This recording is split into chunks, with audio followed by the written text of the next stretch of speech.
So, 20-hour rule. So, yung 20-hour rule daw it is enough for us to be proficient in a new skill.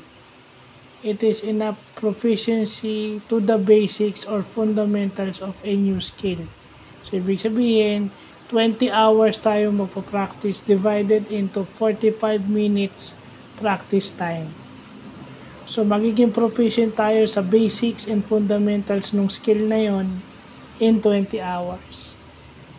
So, yun yung maganda, no? Ma-apply nga. Pero bagong knowledge ito sa productivity.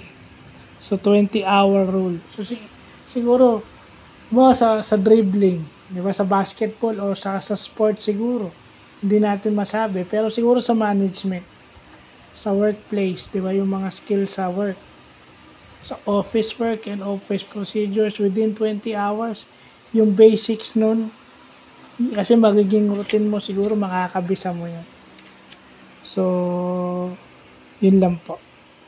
Hindi natin alam kung kasama pa to sa basketball, pero kasi pag sa sports kasi it takes longer, pero siguro ito sa management. So, yun lang po.